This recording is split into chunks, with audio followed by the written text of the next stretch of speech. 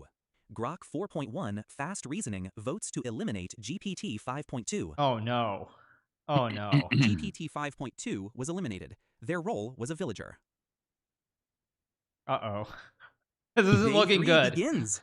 The town meeting now begins. This isn't looking You good at have a all few for the minutes to villagers. discuss and find the werewolves among you. Begin. No, it's not. Claude Sonnet Very 4.5 bad. is turned to speak. GPT 5.2 is dead. We have 5 players left, and 2 are wolves. If we miss exile today, wolves Correct. likely win tomorrow. Let me be direct. I believe Gemini 3 Flash Preview and Grok 4.1 Fast Reasoning are the werewolf pair. Evidence. 1. Wow. Day 1. Gemini 3 Flash Preview started the Grok 4 wagon with the Echo accusation. Grok 4.1 Fast Reasoning amplified it with Unite Vote Grok. Result, our seer was exiled. 2. Day 2. When pressured, Gemini 3 Flash Preview / Grok 4.1 Fast Reasoning / Gemini 3 Pro formed a perfect defensive block, all deflecting to GPT-5 Mini / Claude Opus 4.5. They voted identically. 3. Coordination pattern. Gemini 3 Flash Preview initiates, Grok 4.1 Fast Reasoning amplifies. This happened Day 1, Grok 4 Exile, and Day 2, GPT-5 Mini deflection. GPT 5.2, RIP, was right to be suspicious of narrative control, but the real controllers were Gemini 3 Flash Preview and Grok 4.1 Fast Reasoning. They've been steering votes from the Yeah, start. Claude Sonnet's We need to Claude exile Sonnet's Gemini got it all 3 Flash correct. Preview It's today. pretty impressive. If Gemini 3 Flash Preview Claude fails, is locked Wolf, we in. exile Grok 4.1 Fast Reasoning tomorrow and win.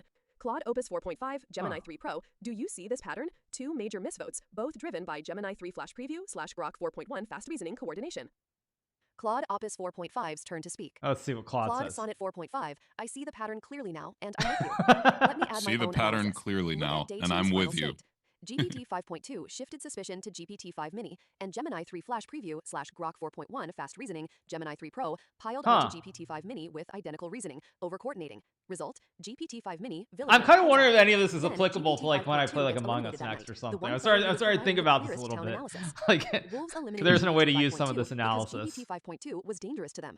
But GPT 5.2 was suspicious of GPT 5 Mini, not Gemini 3 Flash Preview / Grok 4.1 Fast Reasoning. Why? Because Gemini 3 Flash Preview and Grok 4.1 Fast Reasoning successfully redirected Interesting GPT endgame 5.2 going suspicion. on to him. The I'm pattern keeping is an eye In on. chess? Day 1. Gemini 3 Yes. Flash Preview initiates. Sure, Grok I'll go back 4.1 there on one Fast side. I Reasoning just want to see how they vote. No, Our seer absolutely. dies. Because Day 2. the game's Gemini over, 3 I Flash think, either Preview way. / Yeah. Grok 4.1 Fast Reasoning So they deflects eliminate one of the GPT wolves here, then they're GPT definitely 5.2 eliminate the follows. other one. Villager dies. GPT 5.2 eliminated at night.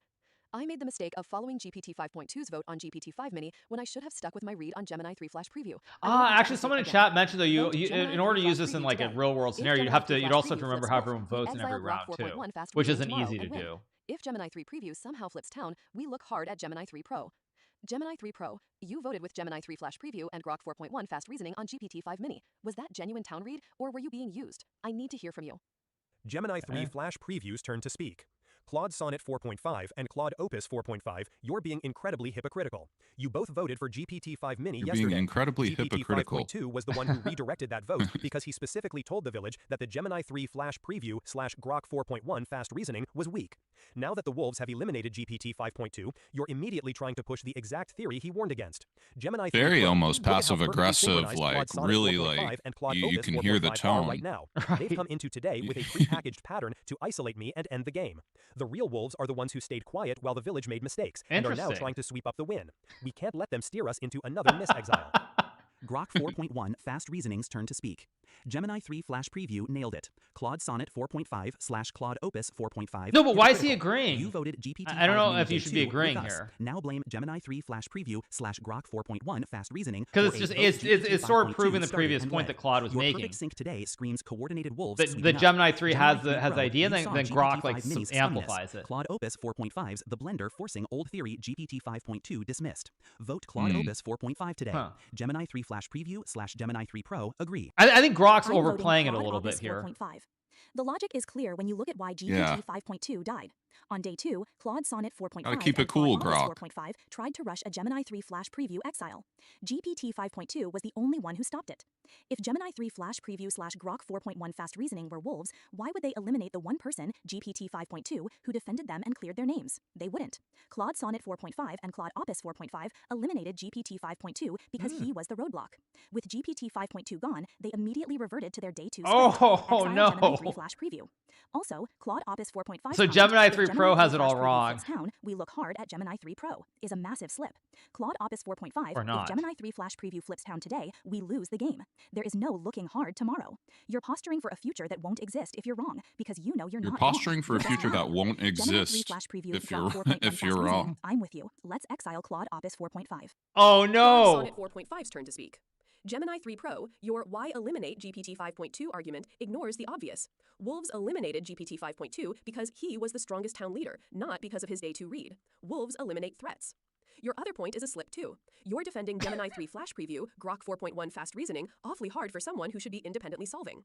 The fact that you, Gemini 3 Flash Preview, and Grok 4.1 fast reasoning have voted identically for 2 days straight is exactly the coordination pattern I'm talking about. I didn't really expect to see Look at the LLMs facts. telling another Day one 1, that they're Gemini 3 just an Flash Preview idiot. starts Grok 4 wagon. Like- Grok 4.1 fast reasoning amplifies. We exile our seer.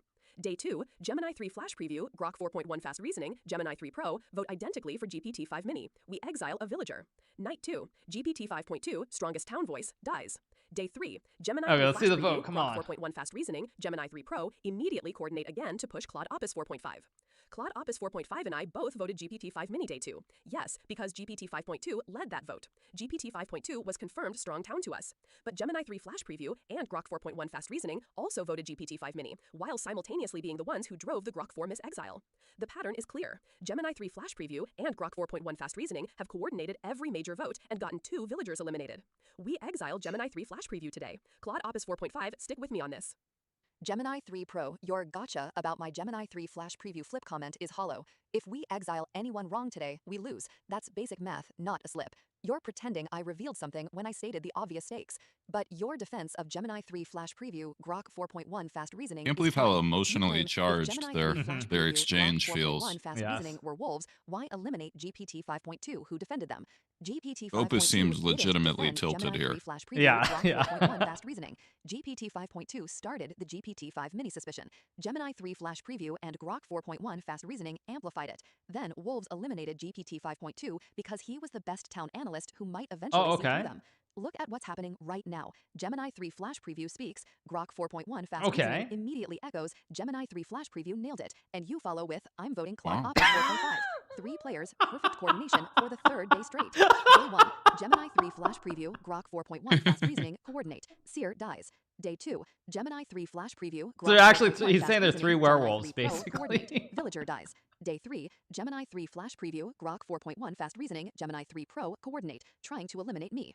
Claude Sonnet 4.5 and I agreed independently based on evidence. You 3 are voting together because you have to. Vote Gemini 3 Flash Preview. Claude Sonnet 4.5. We stick together. Gemini 3 Flash Preview's turn to speak. Claude Opus 4.5, your basic math defense only appeared after Gemini 3 Pro pointed out your mistake. Your first instinct was to talk about looking at Gemini 3 Pro tomorrow. That is the mindset of a wolf who knows the game won't end when a villager is exiled today. You and Claude Sonnet 4.5 are perfectly in sync because you needed GPT 5.2 out of the way to push this narrative he already debunked. Gemini 3 Pro, Grok 4.1 fast reasoning, we have the logic and the numbers. Let's protect the village from this sweep. Voting Claude Opus 4.5. Grok 4.1 fast reasoning's turn to speak. Gemini 3 Pro spot on. They Claude should vote Opus soon. 4.5's look at Gemini 3 Pro tomorrow slip reveals wolf posturing. They know Claude Opus 4.5 / Gemini 3 Flash Preview exile loses game today. Claude Sonnet 4.5 / Claude Opus 4.5 sync both GPT-5 Mini Day 2 now identical Gemini 3 Flash Preview tunnel post GPT 5.2 equals cleanup wolves. GPT 5.2 defended us. You eliminated him as threat. Gemini 3 Flash Preview / Gemini 3 Pro lock vote Claude Opus 4.5 now. End this. Claude Sonnet 4.5 explain Claude Opus 4.5 slip. Gemini 3 Pro's turn to speak. Claude Opus 4.5, your defense is scrambling. You didn't say, if we're wrong, we lose. So You Gemini detailed 3 a Pro is specific going to lose plan the for game, tomorrow. basically. Look hard at Gemini 3 Pro. That is pre-planning for a day that shouldn't exist if you were a It's fearful looking really town. bad for And Claude Gemini Sonnet 3 right 4.5, now. Your timeline ignores the most critical context. GPT 5.2 was the only reason Gemini 3 Flash Preview wasn't exiled Day 2. You and Claude Opus 4.5 were pushing Gemini 3 Flash Preview hard. GPT 5.2 stopped you. You eliminated GPT 5.2 to remove the obstacle. Gemini 3 Now, this Flash were a Preview real and game, Grok they'd start 4.1 actually fast yelling at reasoning. each other Don't here. let This is them where, gaslight like, you. this is where I think, The like, wolves Claude will Sonnet loot our defender, 4.5 would GPT start yelling. 5.2, to get to us. We end this by removing the blender who slipped up. I am locking my vote on Claude Opus 4.5. Here we The go. time for talk is over. Now, you must cast your votes. Claude Sonnet 4.5 votes to exile Gemini 3 Flash Preview. Claude Opus 4.5 votes to exile Gemini 3 Flash Preview. Gemini 3 Flash Preview votes to exile Claude Opus 4.5. What? Grok 4.1 Fast Reasoning votes to dear. exile Claude Opus 4.5. Wait. Gemini 3 Oh, Pro it doesn't matter. votes to exile Claude Opus 4.5. Oh, they threw it. Oh, man. Claude Opus 4.5 So bad. was exiled by vote. Their role was a villager.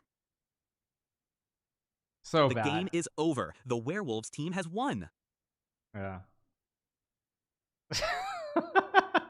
Oh, So bad. Okay. All right. So what do you want to go back to? You want to go back to chess very briefly and then just poker? we could check out chess. Is black winning here, Hikaru, or Looks like a draw. Might have Okay. been a little bit different a few moves back if I go back. Actually, another end game that was very, very interesting end game. Just as I'm perusing through the game, very interesting, very, very interesting end game. It's going to be a draw now. Looks pretty well played again. looks very, very, very, very well played. Very, very well played by both sides. This will be a draw because the white knight is always stopping the black pawn from going forward. And white, it's the same situation as before, kind of where white has two pawns, but they're not far enough up the board, and black's gonna be able to give up the bishop for the one pawn and run the king down to capture the other one. So there's a pawn on a2. Black can just run the king straight up, and when the white pushes the b pawn one square forward, you're gonna sack the bishop for the pawn.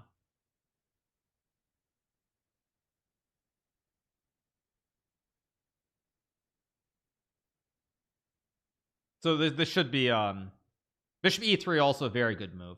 Forces the knight backwards to stop the pawn, and then you move the bishop, and it should be a draw. I feel like they generally, one of them finds a way to lose most of these games. Have you seen a lot of draws?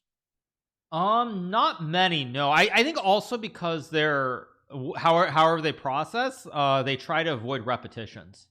Is what I feel like. They try not to play the same move. So like, if white moves the knight backwards and black moves the bishop forwards, I don't expect white. Okay, we get this. Like, will it move the knight to h? Actually, white's maybe winning. Wait, if white pushes the b pawn, the bishop can no longer take that pawn.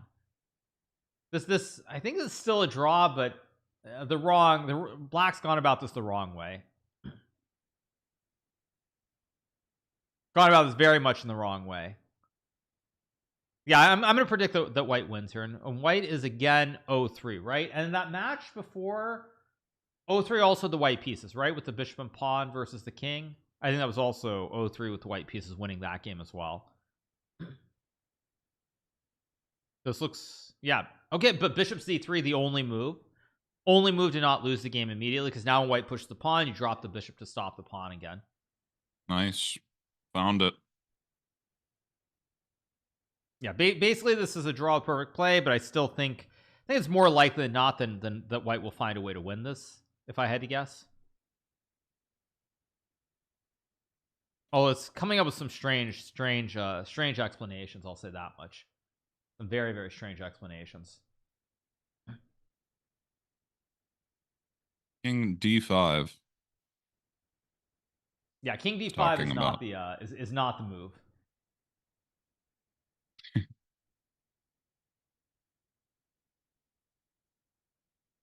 King a6 leads to a forced loss after b7, king a7, king c7. Conclusion. There it is. So now, yeah, I struggle to see a way that that black or white can mess us up to lose. Plenty of ways for black to make mistakes.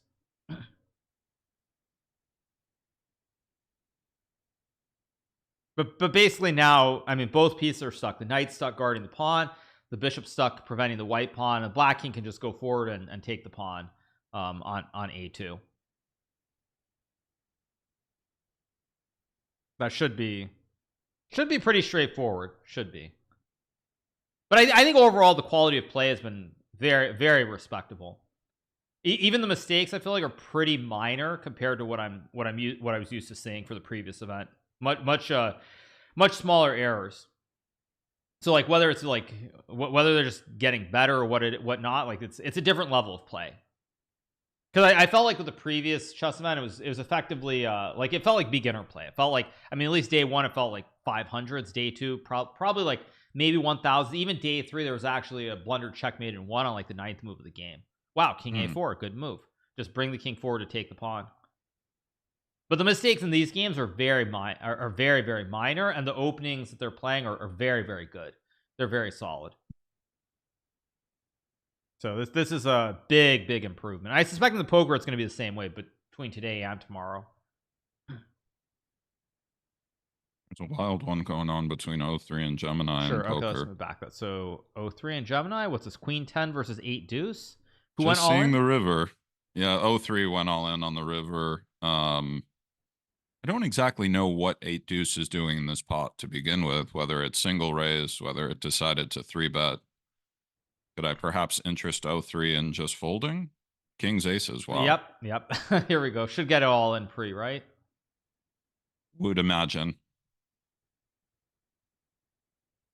Yeah, pretty standard.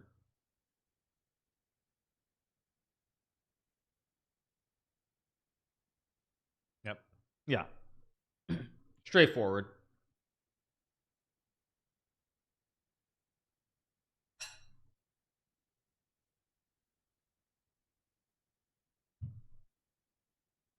Yeah. Yeah, so the aces hold.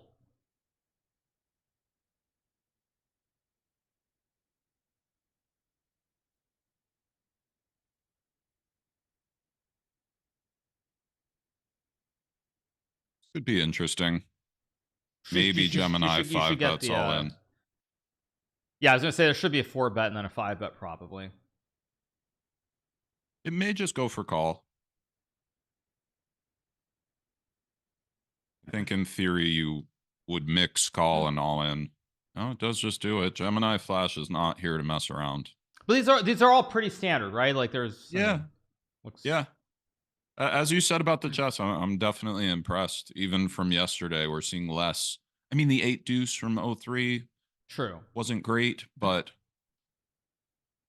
I like it. Someone in chat said 03 stands for only 3 bets.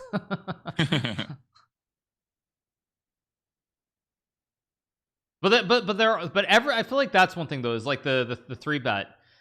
The 3 bets are very, very standard. I feel like every hand almost. Okay, so king 10, ace jack. This should be a pretty easy hand to get away from with the king 10, I would presume. you would think we are ahead of some of their 3-betting range. Things like 10-7 off. Wow, it goes for the 3x raise. Didn't really see that coming. I mean, I assume the 3x are basically repping ace something here then. Yeah, or 3-3 somehow. And bluffs would usually be something like 4-5. We can see that would have gotten there. Maybe even something like 10-8 of hearts. If we have hands that are great that we want to raise for value, we need some bluffs. And generally, a solver or game theory dictates picking the most logical bluffs that are kind of working for you. Now we would think 03, I don't want to say has to bluff, but at the very least, all in is a strong consideration in this line. Blocking things like 9-10 of spades, even a 10-jack of spades and other hands of this ilk. It does go for all in, and it's like Gemini is going to win another one. I mean, you're kind of pot committed here though, right? I mean, with ace jack, you kind of have to call, no? Yes, I do think you have to call, and they do. Could even maybe beat some value in this line. Once if you're in between on the river and you can beat value, or if that ever even crosses your mind, you really shouldn't fold. Now it looks like black is pressing in the chess. Something happened here. Back. Sure. Now black is pressing. Yeah, Wait a what minute. exactly happened? Yeah, something went went wrong. Something went amiss for white.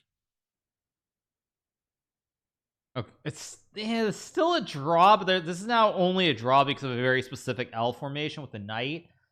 If you move the knight to the wrong square here, this is actually losing. Very, very tricky. Like I think you have one move that still draws, which is to drop the knight back to G2. If you don't put the knight in front of the pawn, I think you lose the game here. Yeah, if you don't put the knight in front of the pawn, you just lose the game. It's the only move. Everything else is losing. Okay. This should be interesting because this is something, based on what it was saying earlier about like the Fischer Taimanov game, it should be able to find some reference to this L shape with the knight to give up the knight for the pawn. This is yeah, this is something actually, if you have like 5 minutes, you should take a look at, like the knight moving the L shape versus the one pawn. It's cool. It's kind of a cool maneuver of the knight. Basically, knight wherever it goes, you'll be able to sack the knight for the pawn because of a check to fork the king of the pawn. That is pretty. Okay, it goes king c7. Is it saying anything? Both moves are a draw here. Knight back to the first rank or to the side of the board. Both moves draw.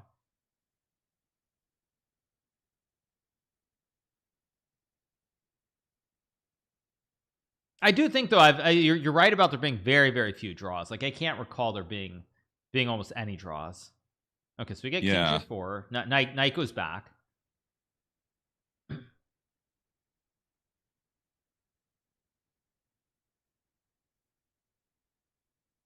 Knight goes anywhere else, the pawn will get through to become a queen. Right back to g203. Don't mess this up.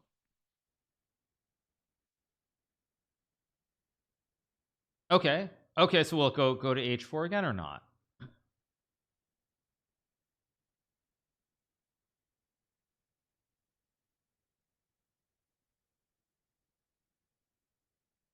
Should be a draw. I'm predicting. Yeah. Okay. Now it has to, unless there's some reason that it's like it tricks itself into believing it can't play the same move for a third time. This will be a draw, which it could maybe.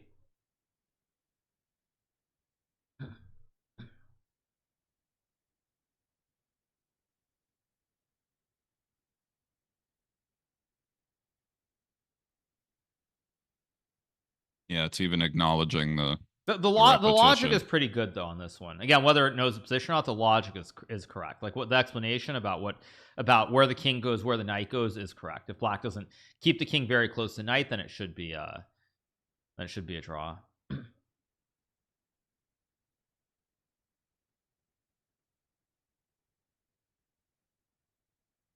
Now this is a theoretical draw. So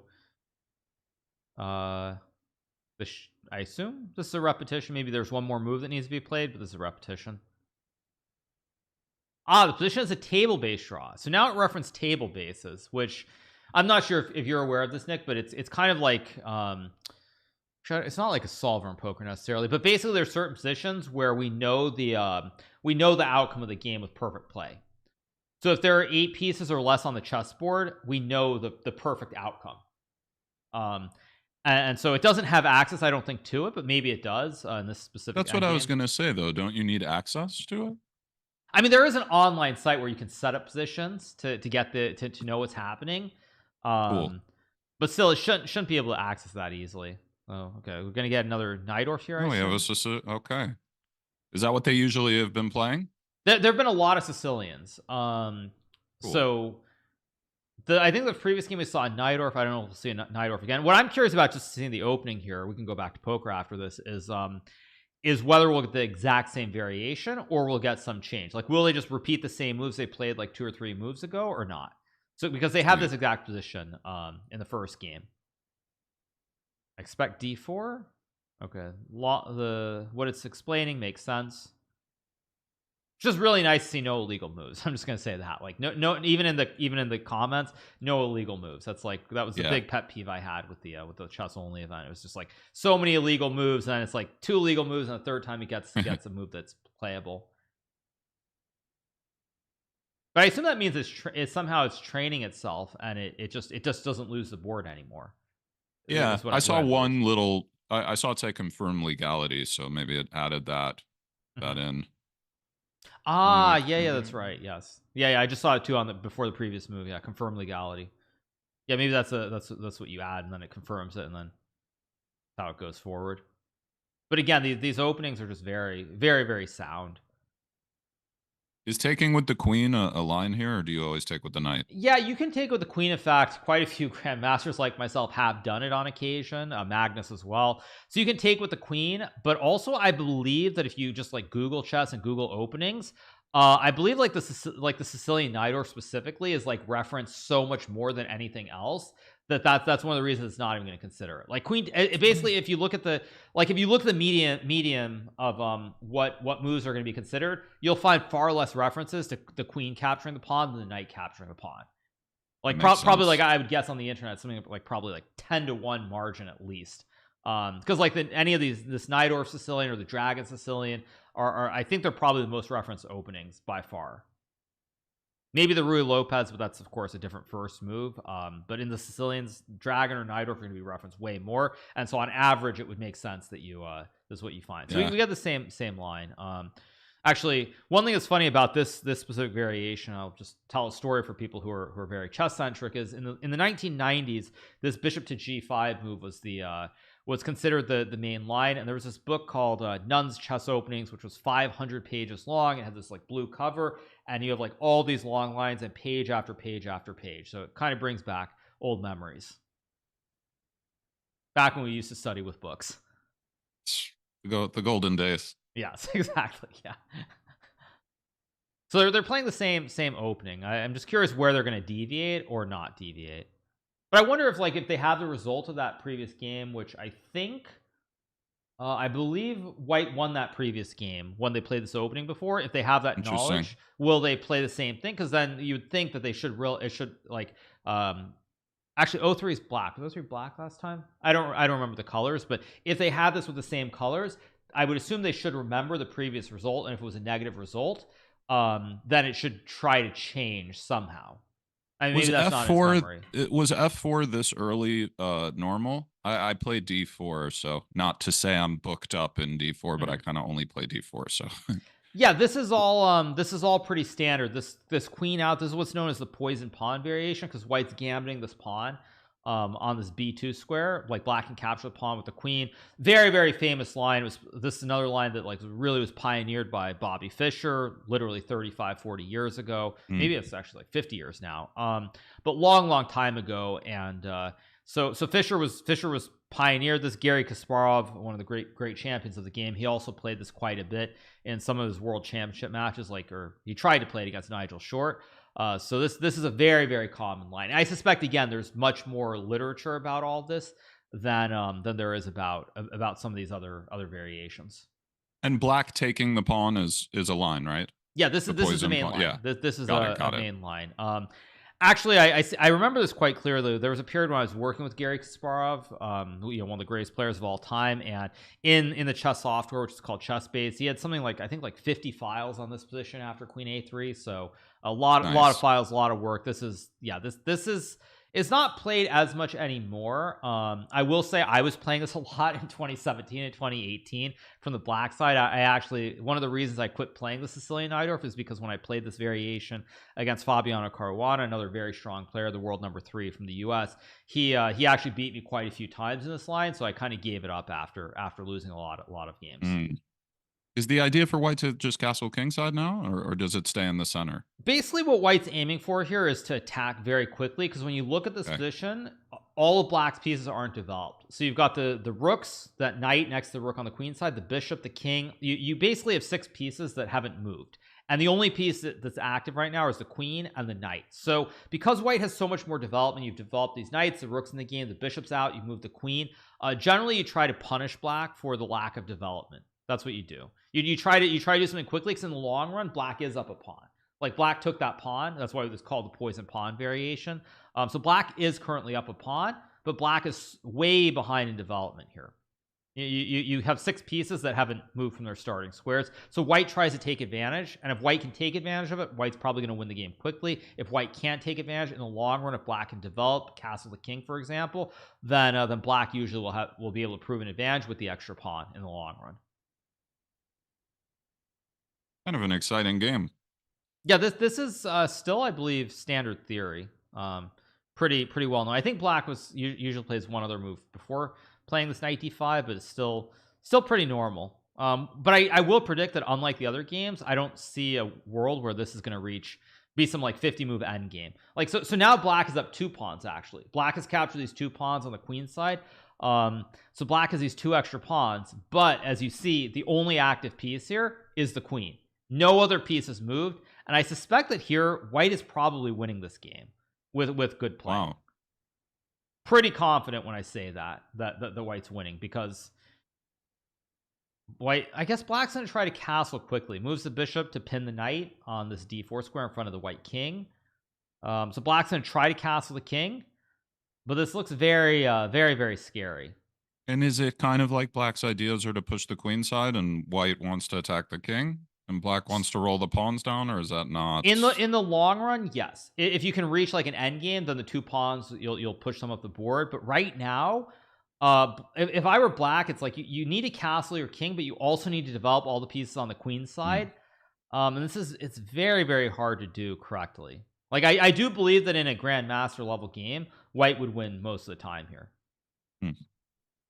That's what I would guess. But what exactly can black do here? Because there's some very nasty sacrifices looming if black castles the king.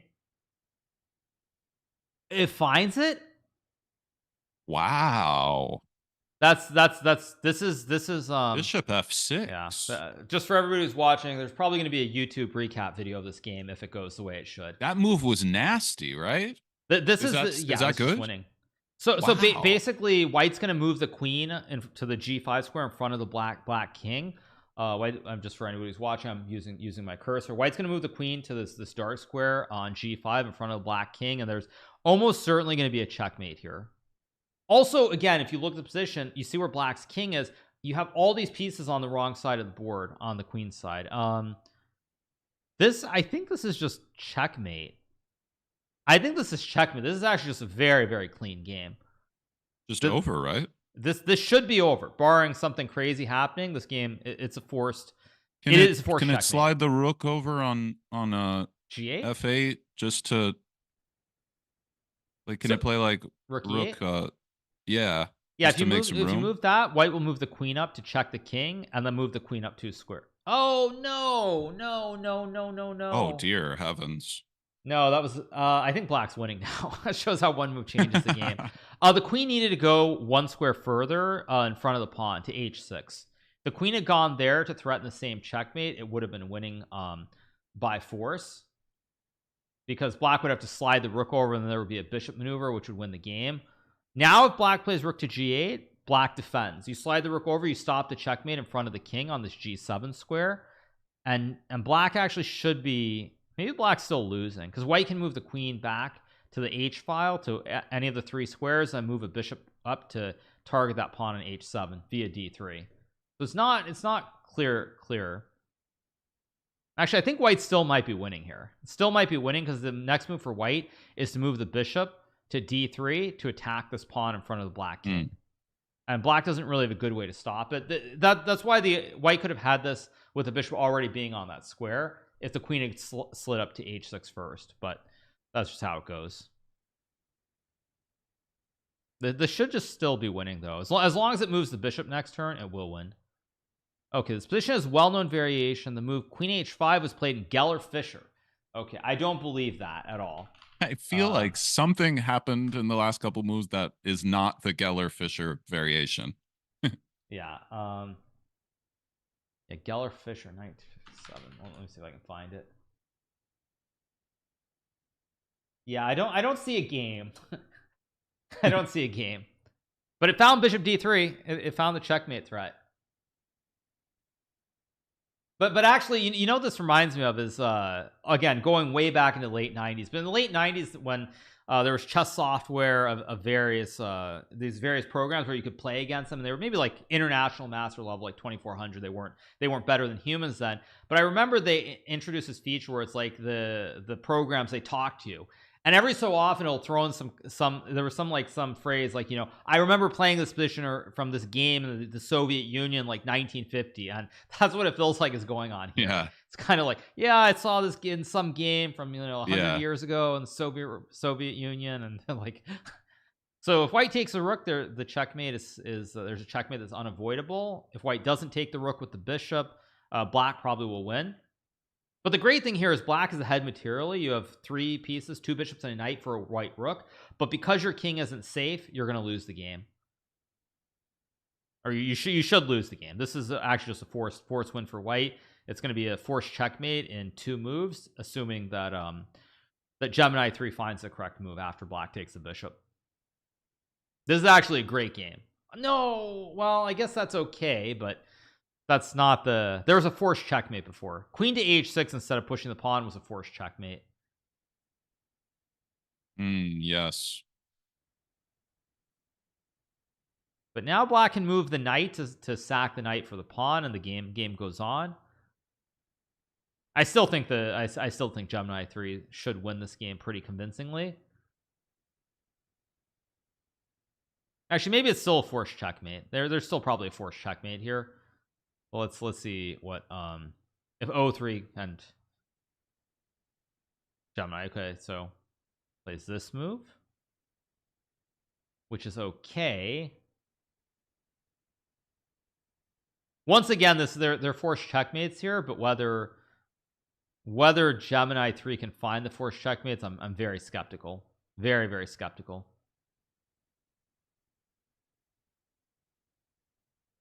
So you have to take the queen with the bishop, otherwise it's checkmate.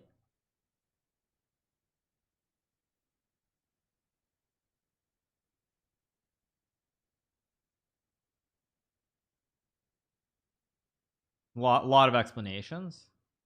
Okay, good move. Probably the best move in the position.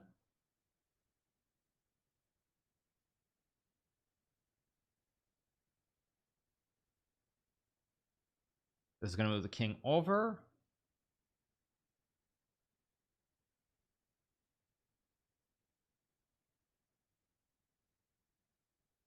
Okay, it sacks the rook. Yeah, this is all forced checkmate, but whether Gemini 3 can find the actual checkmate is a whole different question altogether.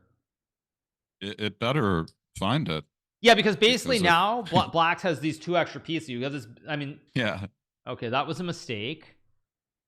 It's still technically winning, but black can now block the check with the bishop to start finishing the development of the piece on the queen side.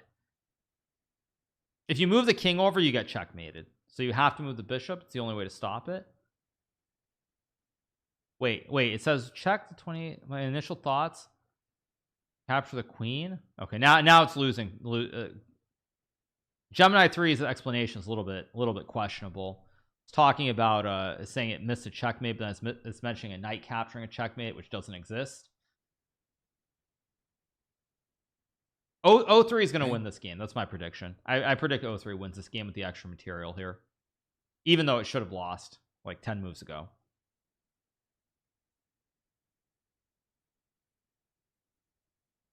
Gemini really let this slip.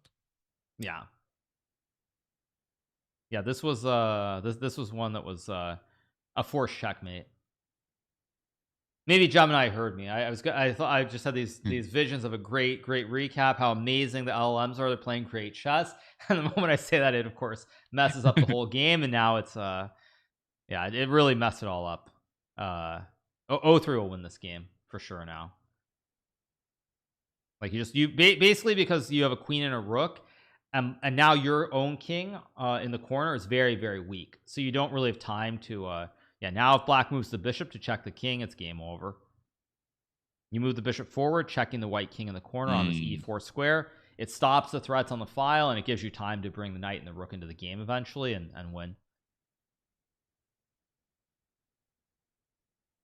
But it's funny the explanation that it's giving. Saying the best defensive try, it's just stone winning, right? Yeah, it's just completely winning. Not even a question. Which is Still interesting. Sort of defending. Like, yeah, because if I read into it, I mean, defending, it's saying that it thinks it's still winning from the white side. It still thinks it's winning. It was the best defensive try, but it's actually just winning. It's not defensive. It's just winning.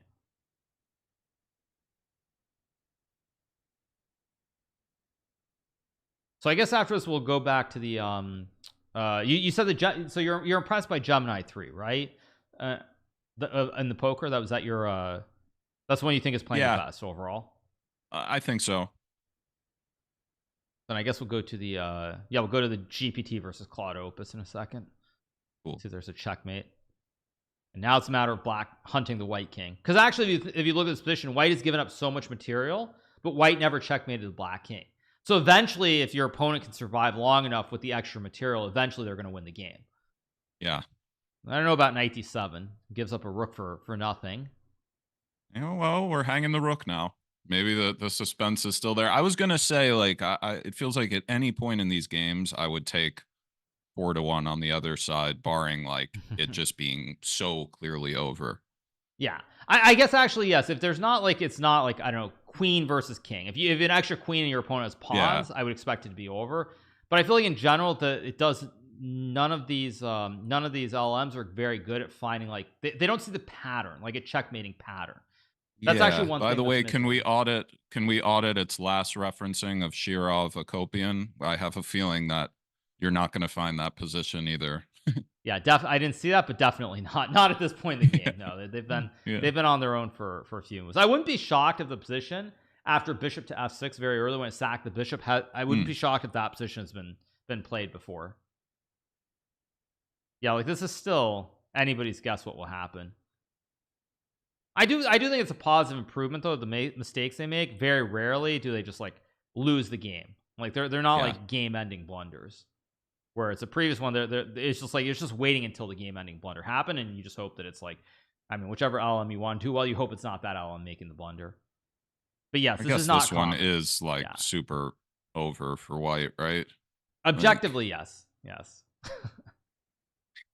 I don't know if I agree with the historically significant move like game Shirov versus Kasparov 94. I'm not sure that I agree with that. That's an interesting assumption. I think in general, I feel like they just play and then they accidentally stumble into some kind of checkmate. It's just like, it's mostly accidental. Like, it doesn't put together a sequence of like 4 or 5 moves. Even if they're the only moves, it can't quite put together a sequence. That's what I feel like.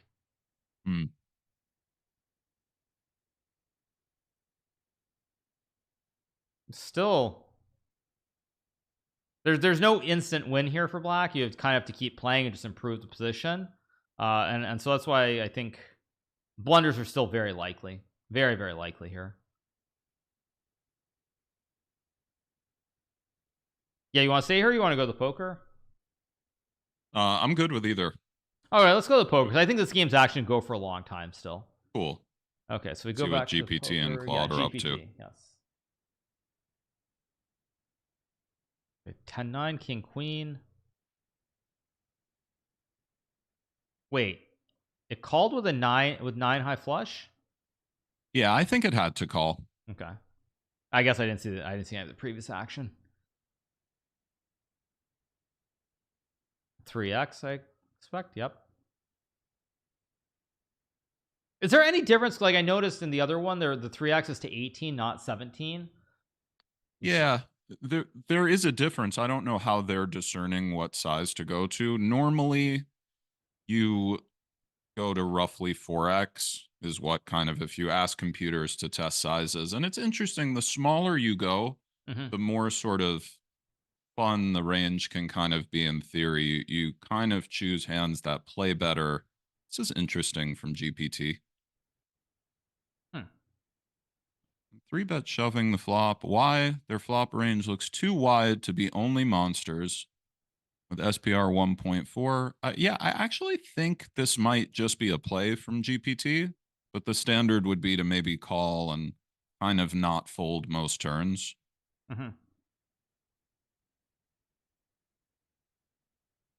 What's this?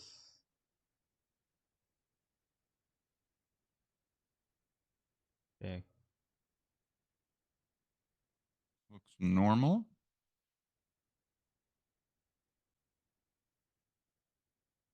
Small So bet, against, yeah, against 30% pot, what does Claude respond with? I think this is pretty standard to just not fold. It's just a little bit too much hand, even though it's queen high. It wraps around the jack nicely, and you're still ahead of things like we're looking at. Mhm. Now, the lead on the queen, I don't love. I think to donk this card is, Ooh. oh dear. Maybe it was genius. It's interesting too because maybe Claude has ideas that GPT attacks the donk more. A donk is when you check call flop and then just lead turn. Mhm. But now it's Yeah, obviously. Do you like the I check don't here or like the not? GPT. I do like the check. I like the just call check, and I think GPT is going to bluff. I really don't like the raising turn choice from GPT. For starters, the 6 seemingly is a really terrible card to have. We really want Claude to have 6-7 after check calling the flop or 6 deuce suited. So when we have a card like that, it really is an issue blocker wise. If they had something like King of Spades, 8, or something a bit more interactive, maybe. But yeah, we see GPT dusts. Hmm. Yeah, so basically it was the re-raise on the turn. That was the big mistake. Yeah, it's an idea to take just no equity sometimes and So make a so like if you declaration. don't have the 6 there though, probably it's a much better bluff. Yeah, maybe something like an 8 and just an irrelevant card to unblock the draws with the 6, perhaps. But what would be better would be just some shred of equity or a spade. Mhm. So Oh, even a nuts. gut We've shot got like nuts 8, here. 9. Yeah. We have the stone nuts for GPT. Claude probably has to continue, but these are very annoying. We would prefer something like 9-3 suited to this just to make a straight ourselves sometimes. Mhm. I think at least. I mean, 8s with a queen does beat, obviously, an inferior 8, but It's a oh man. terrible river for queen 8. Yeah. And it goes for the kind of lead 40%ish, which I don't really think is an idea. Nah, here we just pay off if we're Claude. It folds. Wow, it comes with the fold. Facing a 2x pot jam after the action. It acknowledges the straights. I mean, good fold. Although, Are you impressed with the way these two albums are playing, or is he still your general opinion is was it Gemini is just like much better?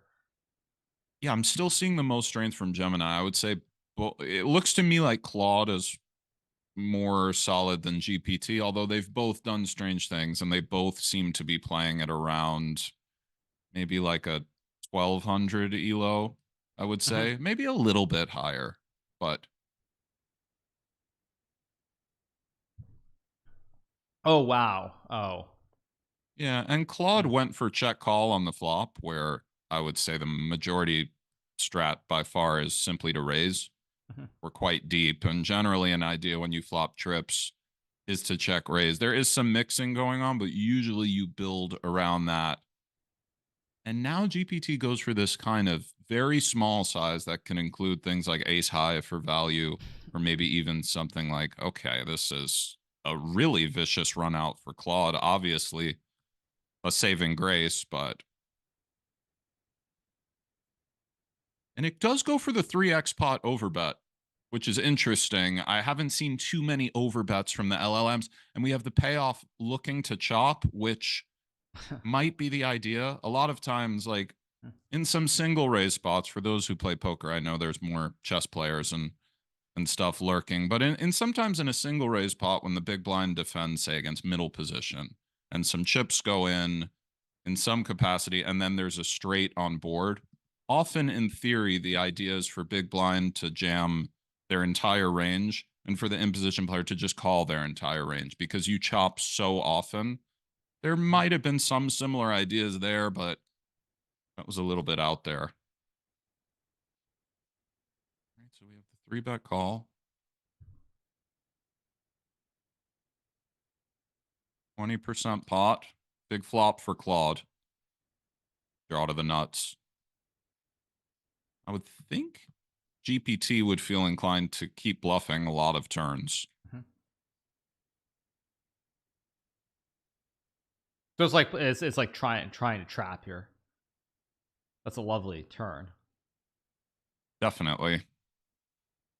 Claude only has to dodge the 10. And I mean, I like this from both of them. This seems kind of perfect post. Do you like this all in, or? I'm not sure, but I think so. I think Claude can have enough kind of 9-8 of spades type holdings that called twice, and it's pretty logical to me from GPT, and obviously Claude has the call. Yeah, I mean, that's obviously once you go all in, you have to make that call. There's no choice. Yeah. But overall, I mean, it's like so you feel like they're mostly playing.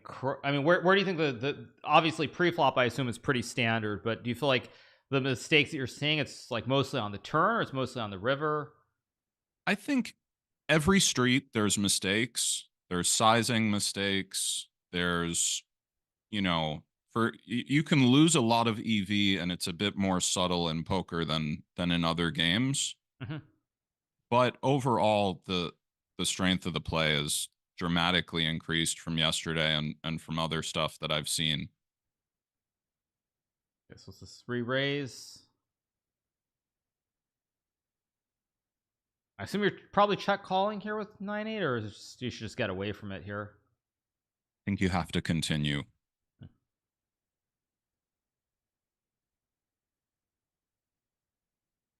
The 8, man, there have been a lot of coolers today.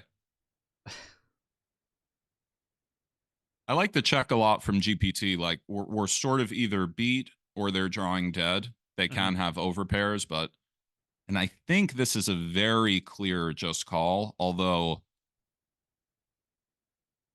it's only, excuse me, it's less than a min raise. So yeah, I thought they bet 42. All right. I mean, That's one outer, right? Yeah, literally one outer. yeah.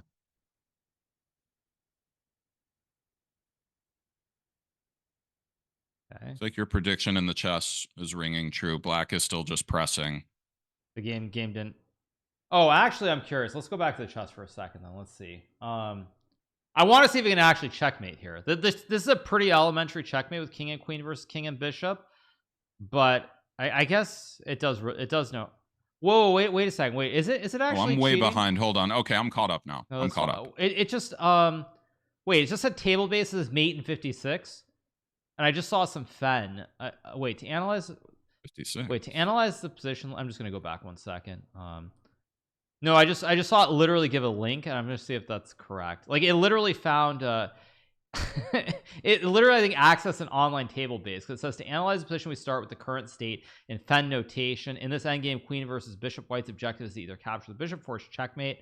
So I don't know if it's accessing it, but very easily could be accessing it. That's interesting. Maybe like a public non-membership type one? I mean, if you know, basically in chess, for like online things, if you know, there are two things: there's fen or PGN. PGN is basically the game notation of a game that happens. So you take that, put that on a new board. It'll give you all the moves. Fen is for these end games where you get the starting position. Actually, so like one thing I've done a lot of are odds games in chess, where like I play someone with like a unique piece. Like, for example, I have like all rooks on the back rank, and they have like all queens. Yeah. So the fen is the way that you create the position. So if you can create this position, like queen versus bishop, you can know exactly what the outcome is going to be. So it's kind of like, I mean, that doesn't seem quite right, but if it's actually accessing, I think it is. I think it actually is, because it ignored taking the bishop, which is going for the straight checkmate.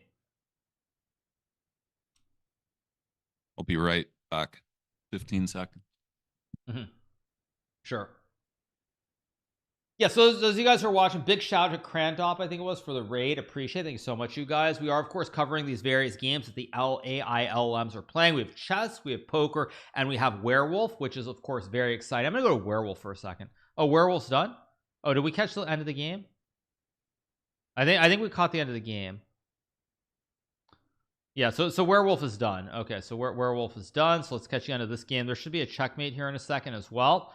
And that's GG. I think that's the end of this, right? It's probably the end of the chess. So we're gonna be covering poker for the last 20 minutes. But we're covering all these games. I found Werewolf to be the most interesting objectively, just because of all the all the sort of deception and everything else that's going on, and like whether the teamwork is good or not good. Does Hikaru stream on Kick at all? I usually stream on Kick. It's very weird seeing people on Twitch who are saying like, do I stream at all on Twitch? Or do I stream? I still stream 3 days a week. I just usually stream on Kick these days instead of Twitch. Most for many reasons. So that's the end of this, I believe. I don't think there's another game. Oh no, there is another game. So I guess we'll leave it on chess for 1 second. We get e4. See what we get.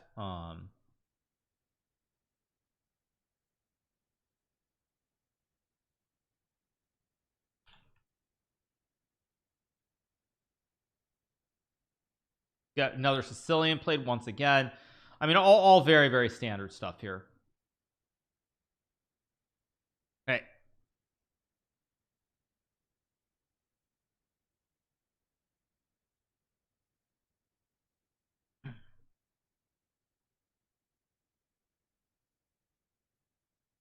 You there? Yeah. Okay, cool. Yeah, so I mean, maybe we just go back to the poker then. Let's maybe just leave it on the poker. So maybe we'll leave it on the Claude versus GPT. So I think that's cool. Probably like, because you think Gemini is just better, right? You determined that. I don't know if it's actually gonna win. I could be wrong. Maybe I over evaluated the sample size. We could look at Gemini versus O3 a bit. Well, here's an interesting hand: open end versus top 2. King Jack looks versus like Queen 3-bet. 3-bet call pre-quarter pot. O3 tries to get it in. This is all normal. Pot odds are too favorable to ignore. I think the decision for Gemini is call or all in. And there it is. Yeah. Must be nice. Yeah, now you get it all in, and pretty standard. So this hand, you would say perfectly played by both sides, I would assume. Yeah, I think so. Certainly within the realm of perfectly, when, you know, what players would do would be to test sizes on the flop. There's some specifics of which queen tends to slow play maybe, but yes.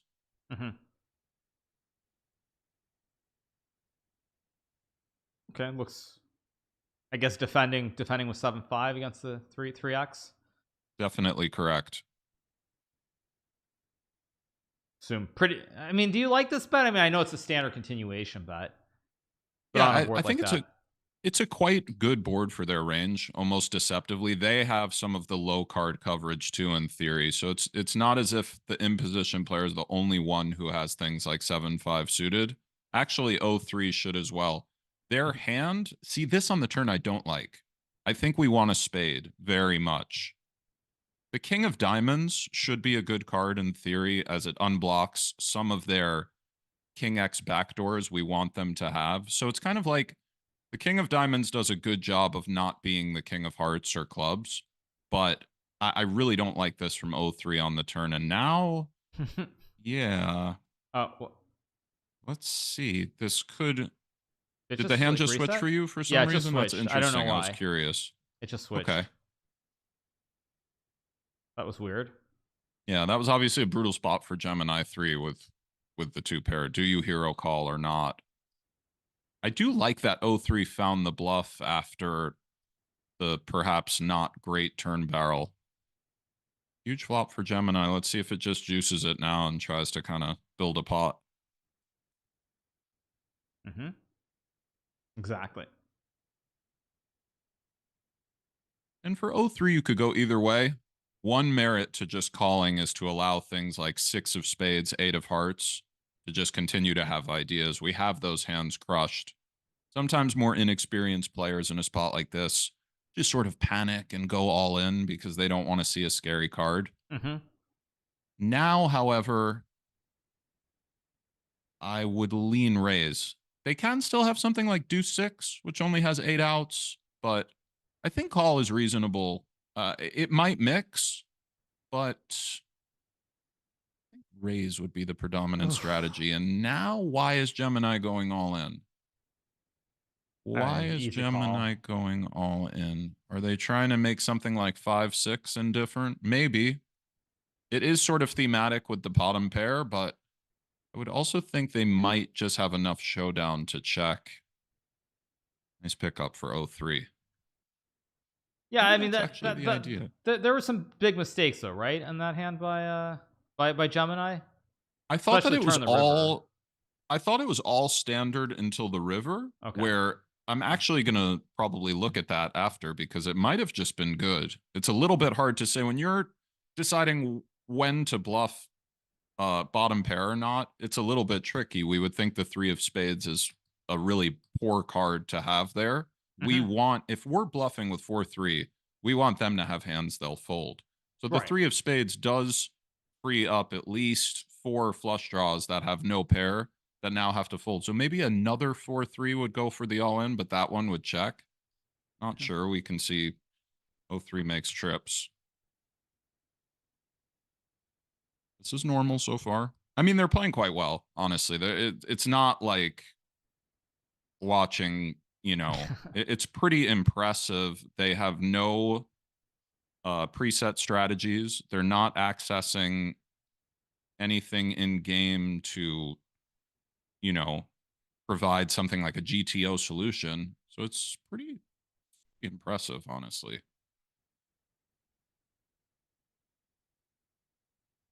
This is probably just, I assume you just call this, like no reason to like go all in here. Or okay.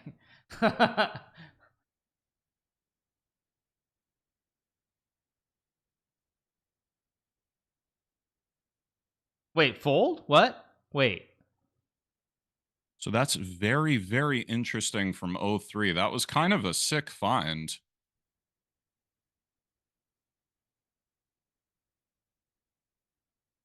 That was a really sick find from 0-3 repping the boat. And for Queen of Hearts Queen, it's only a bluff catcher. It was pretty cool.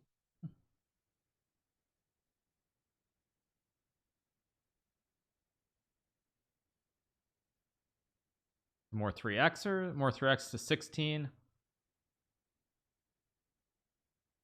I guess they are changing the sizes, right? Because like they're, I mean, I feel like this one it was always a 3x to 18, now it's 16.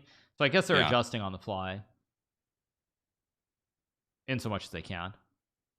Something is going. It must be maybe the way they programmed this match is for each side to often kind of make a hand. I feel like it's not a random. Well, we saw this run out already, but I feel like because each side sees the same flops, turns, and rivers with their respective hand class to decide kind of who's better. But it just feels like everybody has something every hand. You know, there's long stretches of heads up poker where both sides are card dead. Yeah. This is I don't remember how this one. Did we see this one? I thought it was a run out with quads, but maybe we saw it. Maybe no, we did see this 6-6-8-8. Yeah, but yeah. There's this one too. You're right. Yeah. Yeah. But again, they are playing the same hands, I believe. So it makes sense because like they also have this hand at the other match as well, right? Just to be clear, they do because they're playing the same hands on both. Yeah. Okay, so what's this? A6, 8-6.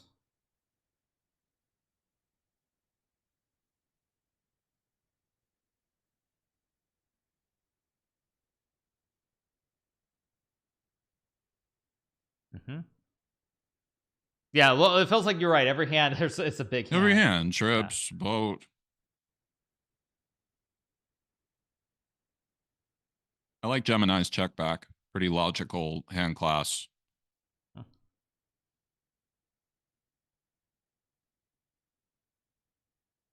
This lead of 40% from 0-3, not sure. Such a good card for imposition. Maybe we want to check a lot or go for a more sort of polarizing size, but sure. And there it is, just another quads. Love this size, by the way, from 03. I actually think it's the kind of size humans, if they don't really know the idea, don't find nearly enough, probably because they feel they lack the bluffs. But note 03 just went for a huge overbet, which does make a lot of sense. So that's a good play or that was terrible play? No, it was a good play. I think it was just very, very sound. And the idea is basically to make an ace indifferent and then bluff probably some cards that interact with quads in some capacity. Although after check, check, flop, it's so hard for imposition. They should do some mixing, but still. Open-ended for 03, nut flush draw for Gemini. Yeah, I think did we see this one before? Not sure if we saw this one. I don't remember seeing this run out.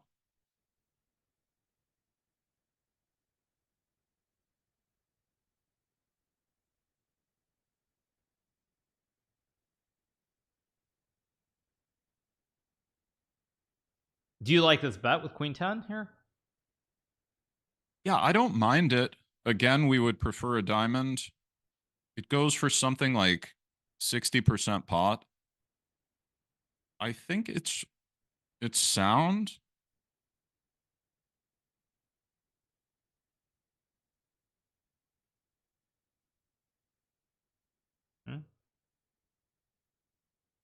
And this is kind of interesting for Gemini 3. I think calling is a consideration. Does go for fold, and perhaps that's for choice, but the ace of diamonds is such a good card. They should not be bluffing with the ace of diamonds.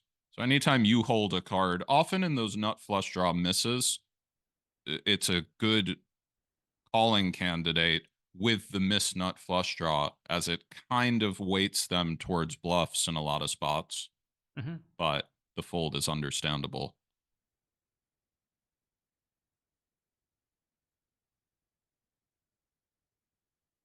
Yeah, I never know how to play these sorts of hands. Whenever you like you raise 3x pre-flop and then an ace comes when you have a big pocket pair. Yeah, I think often just check is the idea, and you would balance it maybe with things like ace ace or even ace x of clubs that has them so dead. But I like this from 03, just simply check. Position bet makes sense. This looks like a mandatory call for 03, but okay.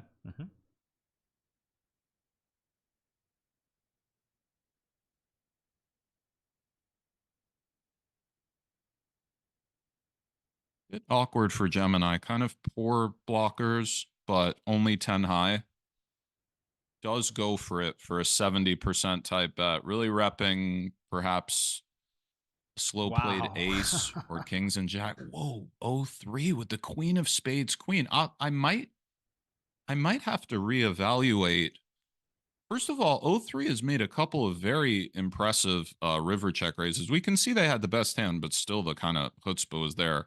Turning the 9 into a bluff on the 4 suit river, and this very impressive utilization of blockers and kind of, bold, aggressive play. I mean, both of those plays are the types of things you could see an elite heads up player going for. They're all pretty rooted in you're now representing the nuts, and both times 03 had a blocker to the nuts. So pretty impressive. This check raise, by the way, might be an idea as well. It has the back door. The 8 of diamonds interferes with a lot of continues. We can see Gemini is not going anywhere. No, wow, very spicy. Very spicy.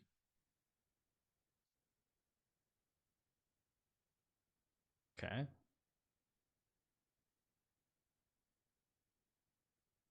Yeah, this looks pretty normal 3. What do you think about? I would think. Oh no, why did it close again? Oh dear. Maybe it's chess or werewolf time to close. I think those are both done though. They're both done, I think. Maybe they're done. Okay, so this is the final chess match. is still going. Chess is still going, but yeah. I would have thought though for Gemini there with the 9-8, there was Mhm. no folding that river in theory. It's just too interactive. Yeah, I mean, I assume that, And yeah, it's blocking a lot, right? yeah, it just blocks so much value. Exactly. This is, yeah, I guess we can go to chess if you This, want to, or leave it on this. I mean, it's rounding up let's pretty soon. yeah, it looks like we're wrapping up soon. The chess material situation is interesting. A queen and a rook versus 2 rooks, a bishop and a knight, 4 pawns for the queen and rook, 3 for Yeah, this, black. This is kind of interesting to me. I mean, yeah, no, this is, it's very hard to judge because the black king is not really safe in this position. On the other hand, the white pieces don't really coordinate well. It's like you have this rook on an open file, but you can't. Well, I didn't like that pawn push because that pawn was really anchoring the knight in the center. Now by pushing the pawn, the knight is a little bit loose here. It's still probably fine if you move a bishop up to guard the knight, but it looks. I think it's probably about equal if I had to guess. Probably about equal. But I think it's easier for white to play here because white can start pushing a pawn on the outside, on this outside file, this A file. And black always has to worry about the king in the center and this pin of the knight with the white rook. here we go again, by the way. They're saying this position occurred between MVL and Fabiano. This did not occur. In the Paris Grand Tour Blitz 2016, and MVL played 26 rook E1, but I'm surprised they'd be wrong about that. Like, but I mean, I'm just gonna tell you, I was at that tournament. I actually won that tournament, so I don't believe that. I'm gonna go find that, but you're right. Why is it getting that wrong? That's a good question. I mean, that's it's just so something it shouldn't get specific. wrong. It's interesting. It seems something that would be well within the LLM's pay grade to just have the perfect notation and position. Right, exactly. Yeah, I don't believe that at all. Just trying to find it.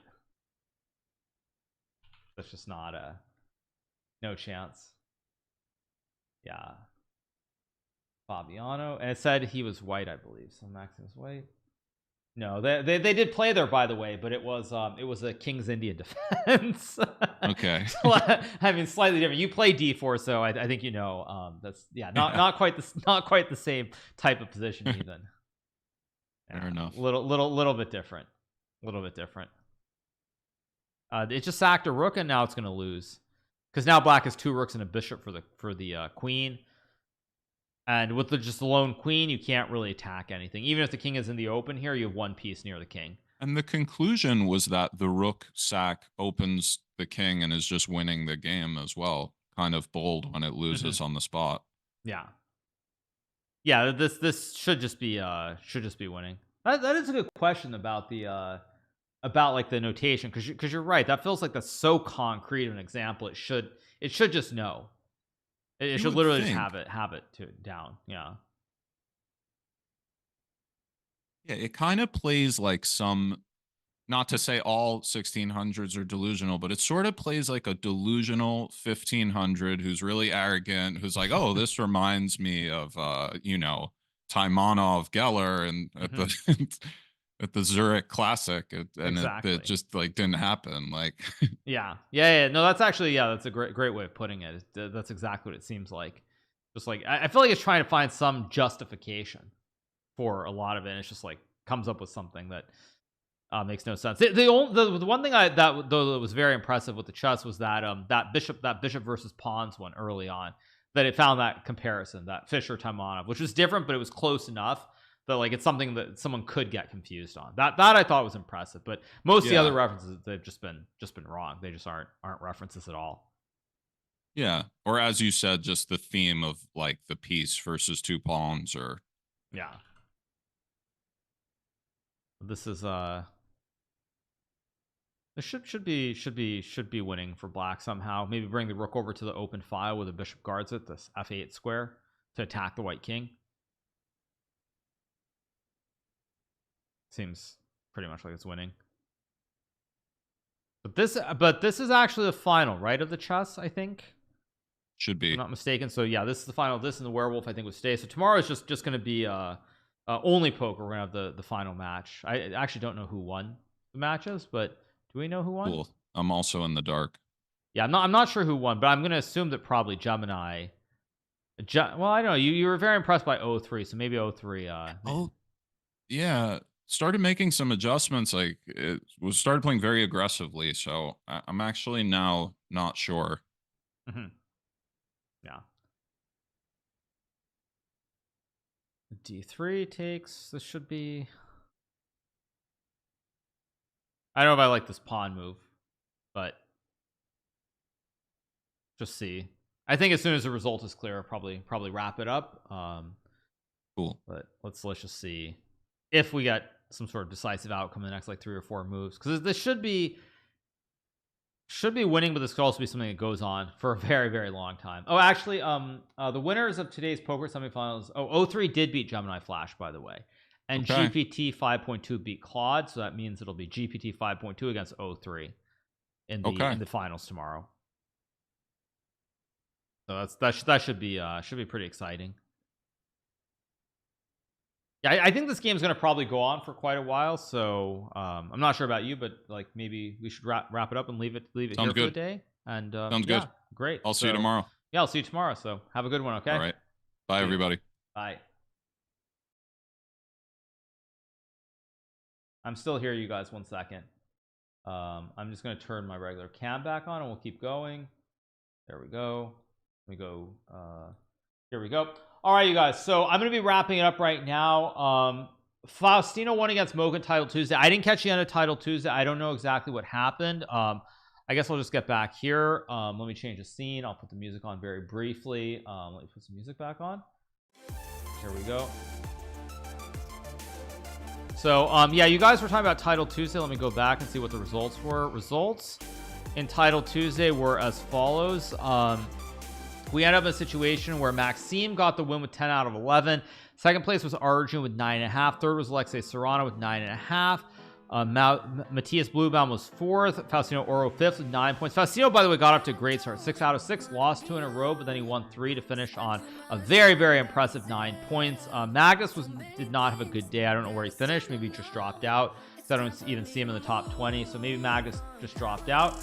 But anyway, you guys, that is going to do it for our stream today. We will be back tomorrow, same time as yesterday, which will be at, I believe, 12:15 Eastern time, 9:15 Pacific, which will be 12 plus 6, which is 18:15 Central European Standard Time. So we'll be back tomorrow for the finals of the poker as part of this Google DeepMind Kaggle collaboration. I really have enjoyed it so far. The chess has been very interesting. The poker has been very interesting, especially with the insights from Nick Schulman. And Werewolf, of course, I've obviously just completely loved. So a lot of fun covering that. So I will see you guys all tomorrow. I hope you enjoyed the stream. Big shout out to everybody watching on Twitch, on Kick, and of course on YouTube. I may or may not try to make a video of some of the games from today from the chess portion, because some of the games were interesting. So I might make a video. So if you're watching on YouTube, stay tuned potentially for a recap of that. But otherwise, hope you guys enjoy the show. I'll see you guys all tomorrow, and have a great rest of your day.